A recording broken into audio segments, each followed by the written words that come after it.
Muy bien, estimados estudiantes, vamos a realizar entonces el seminario de ejercicios que corresponde. Veamos por aquí. El logro de la sesión es el siguiente. Al término de la sesión, el estudiante resuelve ejercicios relacionados a los temas vistos, presentando sus resultados siguiendo una secuencia lógica y fundamental. Empezamos entonces con este ejercicio de aquí. ¿Qué nos dice? Determine la magnitud de la fuerza resultante, equivalente de la carga distribuida, y especifique su localización sobre la viga medida desde el punto A. Bueno, para poder entonces resolver el siguiente ejercicio tenemos que tener en cuenta cuál es el sistema de referencia. En este caso ya nos dan un sistema de referencia dado aquí, ¿no? El eje X está aquí y aquí están colocando el eje W, y en este caso corresponde a la función de carga, ¿no?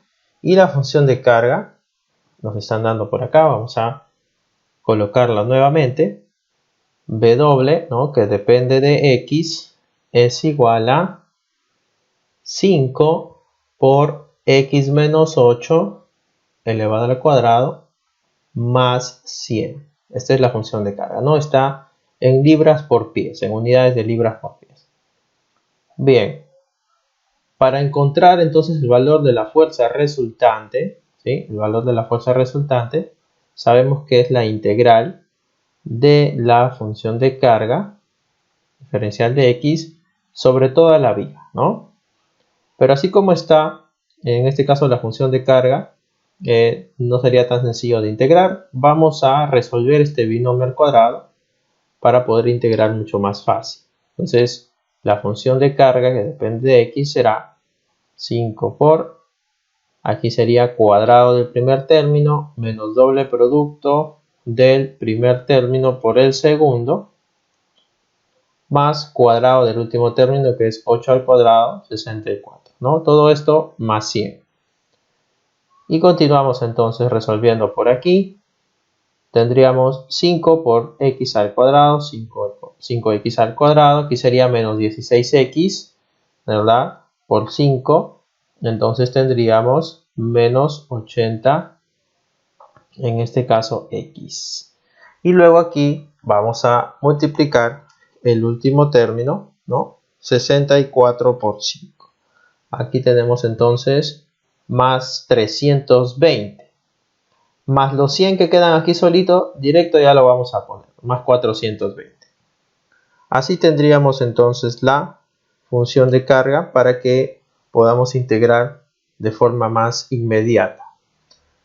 Bien, entonces por acá vamos a hacer la integración. La fuerza resultante, ¿no?, será igual a la integral de la función de carga, que sería entonces 5x al cuadrado menos 80x más 420 diferencial de x, ¿no? La integral es respecto a x. ¿De dónde a dónde van entonces la longitud de la viga? Sería de 0 hasta acá, que sería 8 más 2, 10, ¿no? De 0 a 10. Entonces integramos por aquí, esto nos está dando 5x al cubo sobre 3, ¿verdad? Menos 80x al cuadrado sobre 2 más 420 por x. Bien, todo esto tiene que estar evaluado desde 0 hasta 10. A ver si lo continuamos por aquí. La fuerza resultante, ¿cómo nos daría entonces? Recuerden que si quieren corroborar que lo que han integrado está bien, pueden entonces derivar esta función, ¿no? Es una función algebraica sencilla, y obtendríamos la función aquí original, ¿no?, para verificar que mi integración ha sido entonces correcta. Bien, aquí como me quedaría 80 entre 2 es 40, ¿no? Y podemos simplificar entonces eso. Y vamos a reemplazar el límite superior y restamos lo que reemplazamos en el límite inferior, ¿no? Pero como el límite inferior es 0, y al momento de reemplazar, entonces ya ahí no va a haber problema, ¿no? Todo eso va a ser 0, así que solamente reemplazaremos arriba. Tengo entonces por acá 5 tercios, ¿no?, de 10 elevado al cubo menos, aquí sería 40 por 10 elevado al cuadrado más 420 por 10. ¿Listo? Y entonces vamos a resolver esto para encontrar el valor de la fuerza resultante. Y tenemos que 10 al cubo, eso es 1000, multiplicado por 5, dividido entre 3, menos, tendría que ser aquí 40 multiplicado por 10 al cuadrado es 100, ¿no? Por 40, eso sería menos 4000, tendríamos ahí menos 4000, más 4200, ¿no? Si multiplicamos en este caso 420 por 10.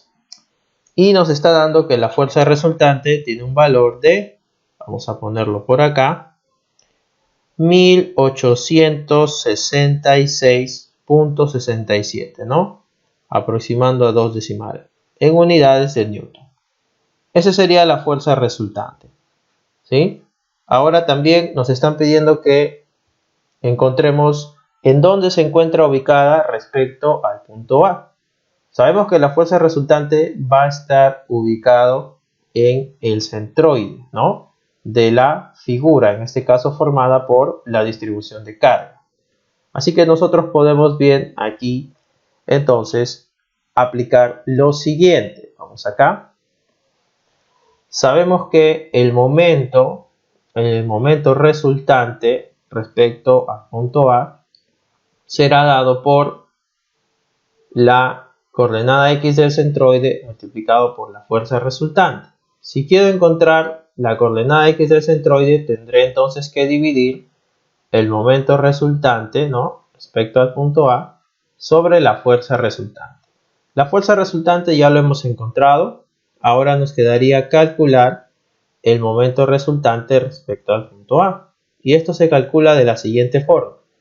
Integral de x, ¿no?, por la función de carga diferencial de x. Desde 0 hasta 10 también. Muy bien, entonces vamos a reemplazar por aquí los valores, ¿no?, de la función de carga que nosotros ya lo tenemos de la ecuación anterior. ¿Cuánto es lo que era? Vamos a verlo por aquí. Aquí está. 5x al cuadrado menos 80x más 420. Entonces x por 5x al cuadrado menos 80x más 420 diferencial de x. Multiplicamos entonces y tendríamos por aquí lo siguiente. Integral de 0 a 10 de 5x al cubo, ¿ah?, menos 80x al cuadrado más 420 por x, diferencial de x. Procedemos a la integración.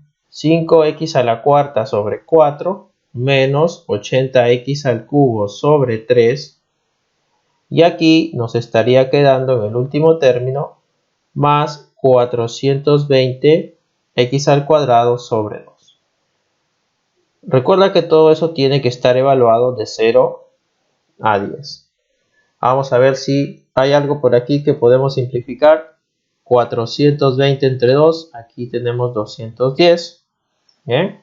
Entonces el momento resultante respecto a sería, evaluemos en el límite superior, 5 por 10 a la cuarta sobre 4, ¿ya?, menos 80 por 10 al cubo sobre 3, ¿verdad?, más 210 por 10 elevado al cuadrado. Estamos reemplazando ahí el valor en x. A ver, verifiquemos si todo está correcto.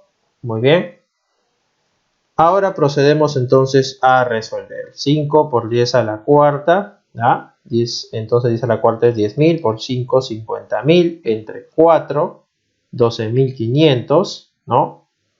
Menos 10 al cubo, en este caso, que es 1000, multiplicado por 80, ¿no? Entonces tendríamos aquí 80.000 dividido entre 3, ¿ah? dividido aquí entre 3, más 210 multiplicado por 10 al cuadrado, que es 100, ¿no? Así que tendríamos ahí 21.000. Eso nos está dando que el momento resultante respecto al punto A sería entonces de 6.833.33. ¿En qué unidades entonces estaría? Bueno, en el caso anterior, ¿no? Nosotros la habíamos puesto en Newton, pero aquí está en unidades de libras la fuerza, ¿no? Entonces aquí podemos corregir esto. Eso sería si estamos en el sistema internacional. Pero aquí, como nos están dando en unidades de libras, entonces aquí sería en libra. ¿Ya? Corregimos entonces ahí. Y como es libra por pie, aquí entonces sería en libras por pies, ¿no? Recuerden que siempre es en unidades de fuerza por distancia. Muy bien. Para encontrar la posición, entonces, en este caso, ¿no? De donde se encuentra la fuerza resultante, donde va a estar especificada, podemos reemplazar aquí, permítanme colocarlo por aquí, X raya, que es la coordenada del centroide, será el momento resultante respecto a sobre la fuerza resultante. El momento resultante nos da entonces 6.833.33, ¿verdad? Libra por pie. De eso tenemos que dividirlo entre la fuerza resultante, que nos dio hace un momento 1866.67. Eso está en libras. Entonces libra con libra se va y aquí podemos determinar la posición entonces de la fuerza, ¿no? Que va a estar justamente en el centroide. 6.833.33 entre 1866.67. Y eso nos da 3.66 pies. 3.66 pies sería la localización de la fuerza. Muy bien. Continuamos entonces con el siguiente ejercicio. Veamos por acá. Tenemos un ejercicio también de distribución de carga, ¿no? Nos están pidiendo determinar la magnitud de la fuerza resultante equivalente de la carga distribuida y especifique su localización sobre la viga desde el punto O. Muy bien, nuevamente tenemos aquí la función de carga. W de X es igual a 200 por X elevado a la 1 media. Y entonces, para encontrar la fuerza resultante, lo encontramos como la integral de, en este caso, la función de carga, ¿no? Evaluado en toda la longitud de la viga. Entonces tendríamos lo siguiente: integral de 200 x a la 1 medio diferencial de x. La longitud de la viga tendría que ir desde 0 hasta acá, que sería 9. Entonces sería de 0 a 9. ¿Cómo nos está quedando por aquí? El 200, que es una constante, sale fuera de la integral. Tengo x a la 1 medio, diferencial de x, de 0 a 9. Y procedo por aquí a integrar, ¿no? X a la 1 medio, le sumamos 1, sería x a la 3 medios, dividido entre 3 medios. Y todo esto evaluado desde 0 a 9. Muy bien. Podemos aquí simplificar. La fuerza resultante nos va a dar entonces, esto pasa arriba, 400 tercios por 9 elevado a la 3 medios. Bien, ¿y esto cómo sería? Bueno, esto lo podemos poner así, ¿no? Raíz cuadrada de 9 elevado al cubo. Es exactamente lo mismo, ¿verdad? Y tendríamos 400 tercios por raíz cuadrada de 9 es 3. Esto sería 3 elevado al cubo. Para que al final, aquí, este 3, ¿no? Se va con un 3 de acá y me queda 400 por 3 al cuadrado, ¿no? Lo que es lo mismo, 400 multiplicado por 9. Por lo tanto, la fuerza resultante nos daría 3.600, veamos en qué unidades, aquí sí está en Newton, ¿no? 3.600 Newton sería en este caso la fuerza resultante. Bien, también nos piden especificar su localización. Entonces ya sabemos que podemos nosotros, a partir de esta relación, sabemos que el momento resultante a O sería la fuerza resultante por la coordenada X del centroide. Entonces la coordenada X del centroide lo encontramos como el momento resultante respecto a O sobre la fuerza resultante. Vamos a calcular entonces el momento resultante por aquí. Estaría dado por la integral, ¿no?, de X por la función de carga. Esto es el momento resultante respecto a O. Sobre la longitud de la viga. ¿Cómo tendríamos acá? Momento resultante respecto a O sería la integral de X. La función de carga es 200 X elevado a la 1 medio diferencial de X. Muy bien. ¿De dónde a dónde va la longitud de la viga? De 0 a 9. Y procedemos aquí a resolver, ¿no? Si multiplicamos el X, el 200 lo sacamos fuera de la integral. Y tenemos X por X a la 1 medio. Bases iguales, los exponentes se suman. Tendría X elevado a la 3 medios, diferencial de X, de 0 a 9, los límites de la integral. Esto será igual a 200 por X, hay que sumarle 1, sería X a la 5 medios, dividido entre 5 medios. Todo esto tiene que estar evaluado de 0 a 9. Muy bien. Entonces, ahora tenemos aquí que simplificar. Por ejemplo, quinta 1 y aquí quinta de 200 sería en este caso 40, ¿no? Esto me queda 80x a la 5 medios evaluado de 0 a 9. Bien, ¿cómo sería entonces? 80 por raíz cuadrada de 9 elevado a la quinta. Bien, momento resultante respecto a O, entonces sería 80 por raíz cuadrada de 9 es 3 elevado a la quinta. Finalmente, el momento resultante me está quedando 3 a la quinta por 80, 19.000, ¿no?, 440 newton por metro.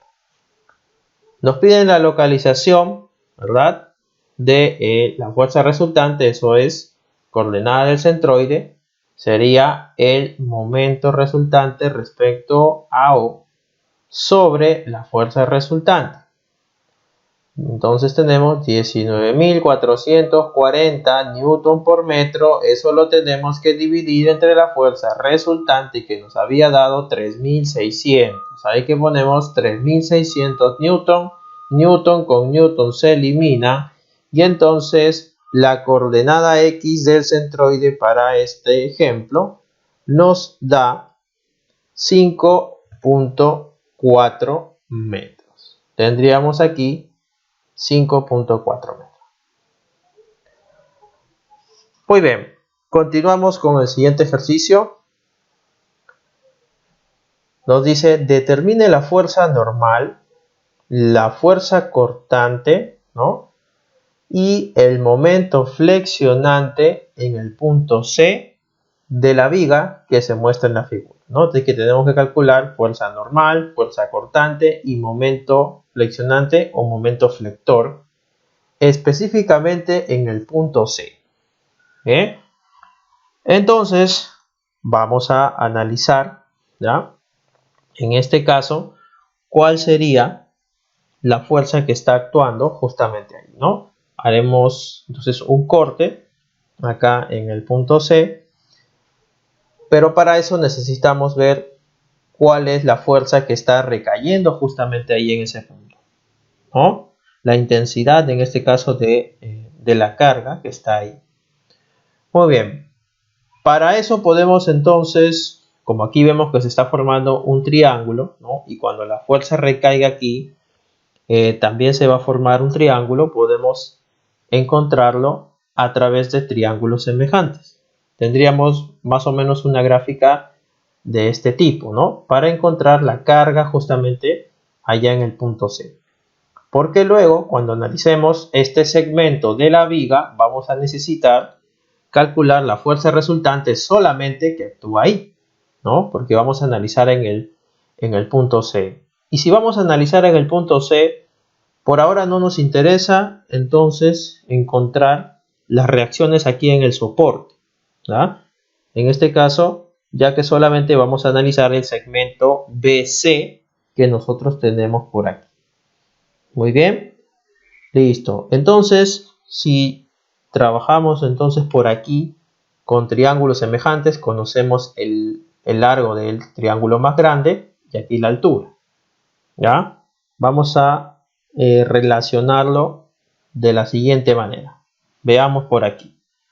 A ver, podemos tener entonces lo siguiente. Este segmento, ¿ah? Lo vamos a relacionar 1200 aquí, newton sobre metro, con este segmento de acá, ¿no? La altura con la base del triángulo. Entonces aquí tenemos 1200 newton sobre metro sobre 3 metros. Para el triángulo grande, que sería todo este triángulo que yo te estoy sombreando por acá. Bien, y ahora tendríamos que compararlo con las mismas dimensiones, pero que corresponden al triángulo pequeño, que sería este que estoy por aquí sombreando. Entonces también vamos a relacionar la altura, ¿no?, sobre la base. ¿Parece? Coloquemos entonces por aquí WC, ¿no?, dividido entre 1.5 metros, ¿ya? Y resolvemos. Aquí metro con metro, entonces aquí se van a eliminar. WC, la carga ahí en el punto C, estaría dándome 1200 multiplicado por 1.5 dividido entre 3, ¿no? Y eso me va a dar en unidades de newton sobre metro, ¿no?, que son las unidades que me habían quedado ahí. Muy bien, ¿cuánto me da eso entonces? Aquí 1200 entre 3, ¿no? Esto es 400. Y 400 multiplicado por 1.5, eso me da 600 newton por metro. ¿Ok? Entonces, utilizando en este caso triángulos semejantes, hemos podido encontrar la intensidad de la carga distribuida en el punto C. Bien. Listo. ¿Para qué nos va a servir eso? Bueno, nosotros aquí luego vamos a hacer el corte para analizar solamente las fuerzas cortante, momento flexionante y fuerza normal, específicamente en el punto C. ¿Da? Veamos entonces cómo podemos hacer ese análisis y cuáles son las fuerzas que estarían apareciendo por ahí. Muy bien. Hacemos el corte ahí en BC y tendríamos lo siguiente. ¿Ya? Vamos a ver por acá. Muy bien. Aquí estamos colocando entonces la fuerza normal aquí N sub C. La fuerza cortante hemos puesto aquí como B sub C. Y el momento flector M sub C. Justamente la intensidad WC que calculamos hace un rato de la fuerza en el punto C es esta que está por aquí. Vamos a ponerle WC. Muy bien, también tenemos que analizar aquí la fuerza, ¿no?, resultante de la distribución de cargas que hay solamente en este segmento. Por eso es que no nos interesaba analizar por el otro lado cuáles son las reacciones en la parte A, en el punto A de la viga inicial, ¿no?, de la parte inicial de la viga. No nos interesaba entonces encontrar las reacciones en ese soporte que estaba por aquí, porque solamente íbamos a analizar aquí en el punto C. Bien, ¿y cómo determino esta fuerza resultante que aquí ustedes la ven ya por acá? Bueno, aquí se está formando un triángulo, ¿ya? Recuerden que la fuerza resultante recae justamente en el centroide de la figura formada por la distribución de las cargas. Y por aquí les estoy recordando la fórmula para calcular, ¿no? En ese caso, en qué punto recae la fuerza resultante, ¿no? La fuerza resultante sabes que se calcula como el área. En este caso, como es el área de un triángulo, ¿verdad? Y todo esto que está aquí mide 1.5 metros y esto mide 600, entonces sería base por altura sobre 2. Así como se ha calculado por acá, ¿no? Base por altura sobre 2, ¿ok? Entonces, si queremos encontrar la posición de la fuerza resultante, justamente recae en el centroide que forma aquí la figura de la distribución de las fuerzas, que es un triángulo. Así que estará dado por su base dividido entre 3, ¿no? Por eso es que acá si tenemos 1.5, que es justamente la longitud de del punto B a C, ¿no? Que es una parte de toda la viga, entonces dividido entre 3 será 0.5. Así que a partir de C hasta acá hay 0.5 y ahí está ubicada la fuerza resultante, que como es el área de la distribución que se forma aquí, será base por altura sobre 2, ¿no? Como bien lo hemos puesto por acá. Ese será el valor de la fuerza resultante. A ver, vamos a calcular cuánto es. 600 ahí entre 2 será 300 por 1.5. Y ahí me está dando entonces el valor de 450 newton. Muy bien, 450 newton. Correcto. Entonces, ahora vamos a aplicar, una vez que ya tenemos todas las fuerzas ubicadas con los valores correspondientes, vamos a aplicar las ecuaciones de equilibrio. Bien. Primera condición de equilibrio, sumatoria de fuerzas en el eje X, vamos a aplicarla al eje X, igual a 0. La única fuerza que tenemos en el eje X es la fuerza normal, así que normal en C será igual a 0 newton. Bien, ya calculamos el valor de la fuerza normal.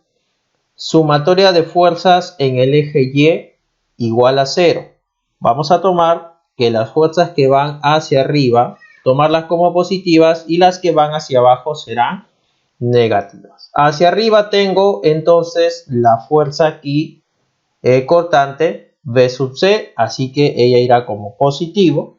Y hacia abajo, ¿no? Yo tengo por aquí la fuerza resultante, ¿verdad? Hacia abajo tengo por aquí el valor de la fuerza resultante que hemos calculado que es 450 newton. No hay ninguna otra fuerza más allí en el eje Y, esto es igual a 0. Y de aquí sacamos que la fuerza cortante es igual a 450 newton, ¿no? Que también nos estaban pidiendo. Calculamos la fuerza normal y la fuerza constante. Nos falta calcular el momento flector, ¿no? En este caso lo vamos a calcular con la segunda condición de equilibrio. La sumatoria de los momentos respecto a C, recuerden que siempre es respecto a un punto, en este caso aquí respecto a C, será igual a 0. Entonces vamos a tomar que por convención el giro que produce las fuerzas, el giro antihorario, lo tomaremos como positivo. Vemos aquí que el momento M sub C, justamente aquí en el corte, tiene un giro horario, así que será negativo, tendremos aquí menos M sub C. Y luego también tenemos por acá, ¿no? En este caso, que la fuerza resultante está o va a provocar aquí un giro en este caso horario, ¿no? Antihorario, perdón, también. Así que sería, horario. Y vemos que la fuerza resultante va a provocar también un giro horario, así que también será negativo. El valor de la fuerza resultante multiplicado por la distancia hasta el eje de giro, ¿no? Así que sería 450, vamos a ponerlo por aquí, multiplicado por la distancia que es 0.5. Bien, ninguna otra fuerza más. La fuerza normal está sobre el eje, no produce torque, ¿no? Esto es igual a 0. Entonces, de aquí sacamos que el momento respecto a C es igual a menos, vamos a multiplicar 450 por 0.5 sería menos 225 newton. Menos 225 newton por metro, ¿verdad? Porque recuerden que estamos ahí trabajando con el momento. ¿Por qué nos da negativo? El signo negativo indica que actúa en sentido opuesto al que se había mostrado previamente en el diagrama, ¿no? Cuando nos sale entonces la variable negativa, eso nos indica que hay que cambiar el sentido, nada más, ¿ya? Eso es lo que nos va a indicar entonces en esa parte. Bien, que en el último ejercicio nos dicen determine el momento de inercia del área sombreada con respecto al eje X, ¿no? Aquí ya me dan ubicado el sistema de referencia y me piden encontrar el momento de inercia de esta figura, ¿no? Con respecto al eje X. Entonces lo que vamos a hacer nosotros en este caso es completar esta figura, ¿no? Porque esta figura no es un rectángulo propiamente, ¿no? Hay un semicírculo, ¿verdad? Que le falta a la figura para completar un rectángulo. Entonces vamos a aplicar el método, ¿no? De figuras compuestas, dividir esta figura en otras figuras más simples. En este caso podemos completar esta figura con el semicírculo y así tendríamos dos figuras. Una sería el rectángulo y la otra sería el semicírculo. De tal manera que podemos entonces encontrar el momento de inercia de la figura más grande, que es el rectángulo, y restarle el momento de inercia del semicírculo para encontrar el momento de inercia de la figura original respecto al eje X. Eso es entonces lo que nosotros vamos a hacer, ¿verdad? Lo mismo se hace cuando se encuentra, en este caso, el momento de inercia de toda la figura, ¿no? Hay una resta de las áreas también. Entonces eso es lo que nosotros vamos a hacer por aquí. Bien, así que al final tendríamos lo siguiente. El momento de inercia, que podemos llamarle momento de inercia respecto a X de la figura original, lo vamos a encontrar restando el momento de inercia de la figura 1 respecto al eje X menos el momento de inercia de la figura número 2. Bien, eso es entonces lo que vamos a hacer nosotros por ahí. La figura número 1 es un rectángulo, entonces, ¿no? Y para el rectángulo, como está ubicado aquí el sistema de referencia, tenemos ya una fórmula para calcular el momento de inercia respecto al eje X, ¿verdad? Lo tenemos ubicado por aquí, ¿no? Entonces, el momento de inercia respecto al eje X, que justamente está ubicado de acuerdo al sistema que nos están dando aquí, lo hallaríamos con la siguiente fórmula que tenemos por acá. Bien, eso correspondería entonces a, si tomamos la figura 1, ¿no? Vamos a tomar que esta es la figura número 1, todo rectángulo, y aquí tendríamos la figura número 2. Entonces, utilizamos esta fórmula para calcular el momento de inercia I sub 1, ¿sí? Sería en este caso 1/3 de la base por la altura elevado al cubo. Y bien, entonces reemplazamos por aquí 1/3 de la base. La base en este caso vale del rectángulo 240 milímetros. 240 multiplicado por la altura, ¿no? La altura del rectángulo es 120, entonces sería 120 elevado al cubo. Muy bien, 240 entre 3, podemos por aquí simplificar a 80 y luego multiplicamos 80 por 120 elevado al cubo. Es obvio que nos va a salir un número bastante grande, así que lo podemos colocar en notación científica, ¿no? 138.24 por 10 elevado a la 6, ¿okay? Milímetros a la cuarta. Ya tenemos entonces el momento de inercia I1 de todo el rectángulo respecto al eje X. Nos falta calcular el momento de inercia I sub 2, ¿no? Del semicírculo que se estaría formando acá, ¿no? Que no pertenece a la figura, pero de acuerdo al método lo podemos hallar para restarlo del momento de inercia del rectángulo en este caso, ¿no? Y así obtener el momento de inercia de la figura original respecto al eje X. ¿Ok? Veamos entonces por aquí. Ahora nos disponemos a calcular el momento de inercia I sub 2. El momento de inercia I sub 2 respecto al eje X. Lo primero entonces que nosotros vamos a hacer es calcular el momento de inercia, ¿no?, de algún eje paralelo conocido, ¿verdad?, respecto a este eje. Es decir, podemos utilizar ahí el teorema de Steiner. ¿Ok? Vamos a trabajar ahí entonces con el teorema de Steiner, como por ejemplo si trabajamos o calculamos el momento de inercia centroidal, ¿no? Necesitamos el momento de inercia centroidal para calcular o trabajar con el teorema de Steiner. Muy bien. Entonces, de acuerdo a la fórmula, ¿verdad?, para encontrar primero la ubicación del centroide, utilizamos la formulita que tenemos por acá, ¿no?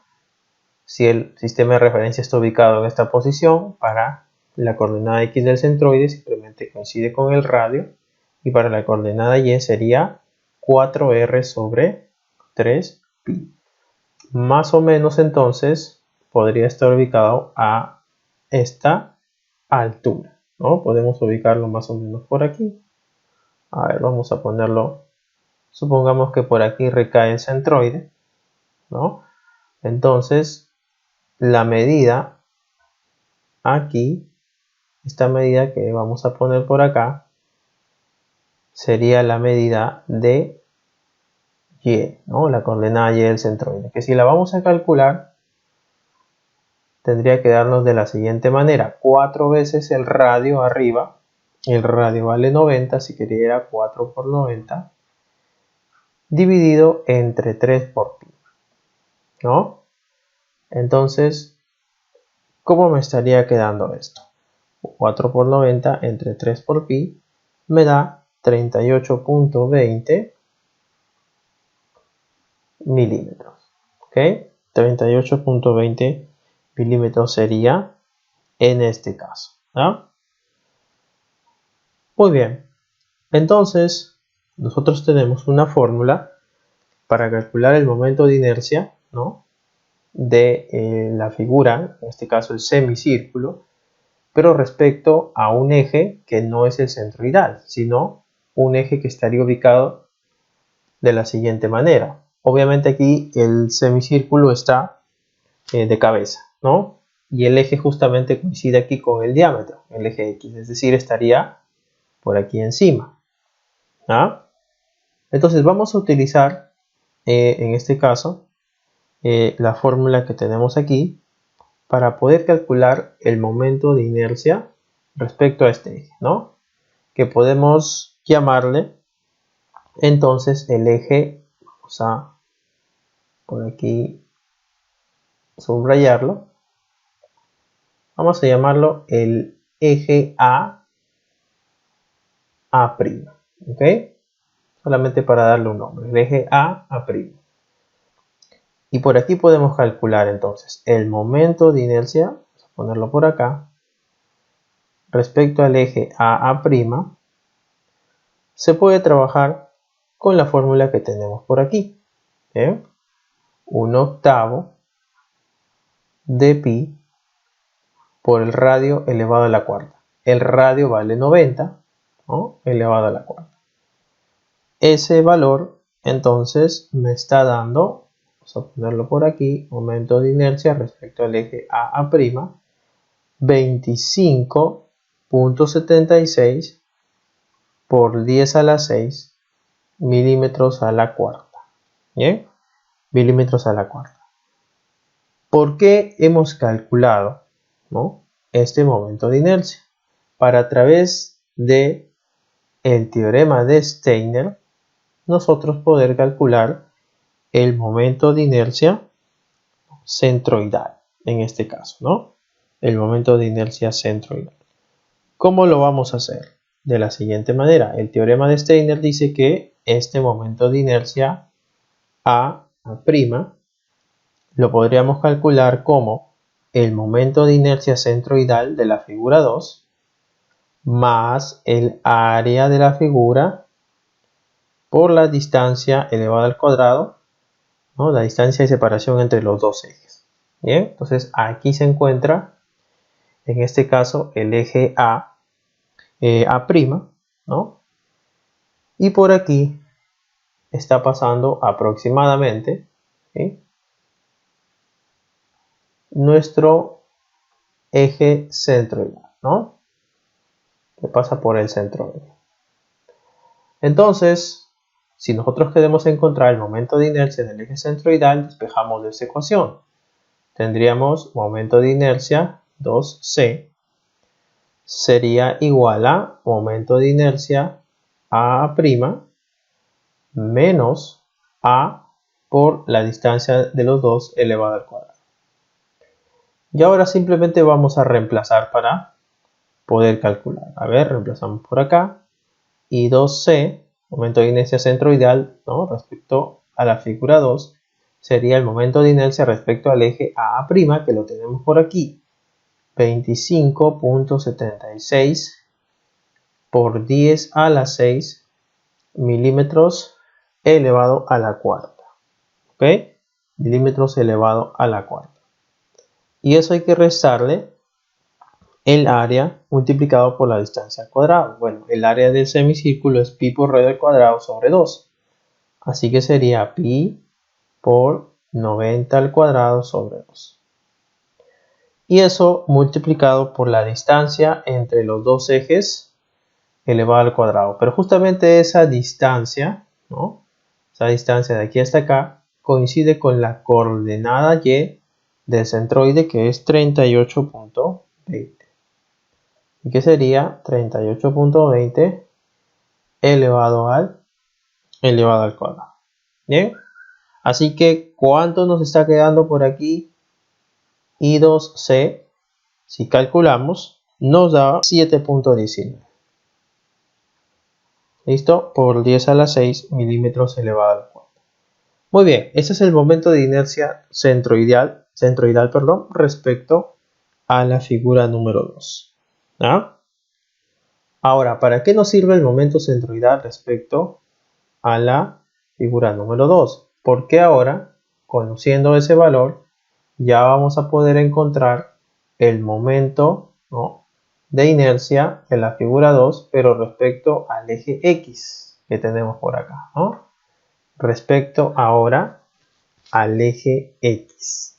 ¿Bien? Bien, entonces para encontrar el momento de inercia I sub 2, aplicamos nuevamente el teorema de Steiner. Sería el momento de inercia centroidal, I2C lo hemos llamado, más el área por la distancia entre esos dos ejes elevado al cuadrado. Nuestra distancia vamos a llamarle la distancia de prima. ¿Ok? Bien, entonces reemplazamos los valores. I2C lo calculamos hace un ratito. Nos dio 7.19 por 10 a la 6 más el área. Bueno, podemos ponerlo completo. Pi por radio al cuadrado sobre 2. Multiplicado por la distancia entre esos dos ejes, ¿no?, elevado al cuadrado.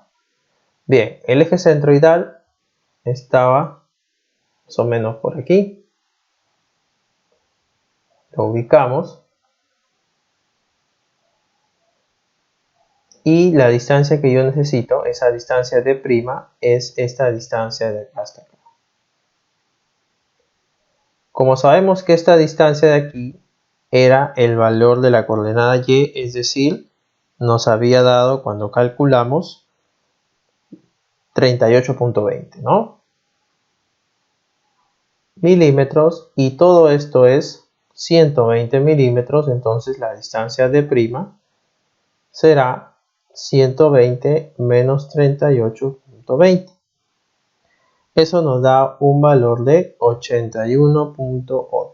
Así que aquí sería entonces 81.8 elevado al cuadrado. Y sub 2 nos estaría dando entonces 92.33 por 10 a la 6 milímetros a la cuarta. Bien. Por lo tanto, el momento de inercia respecto al eje X era la resta, ¿no? I sub 1 menos I sub 2. Ya tenemos los dos valores y reemplazamos. I sub 1 nos dio 138.24 por 10 a la 6 menos I sub 2 que nos acaba de dar 92.33 por 10 a la 6.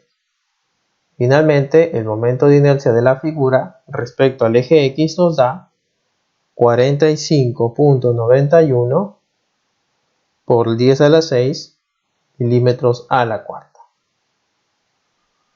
Muy bien. Listo. Entonces, así calculamos el momento de inercia de la figura compuesta. ¿Listo? Espero se haya comprendido entonces. Gracias por su atención.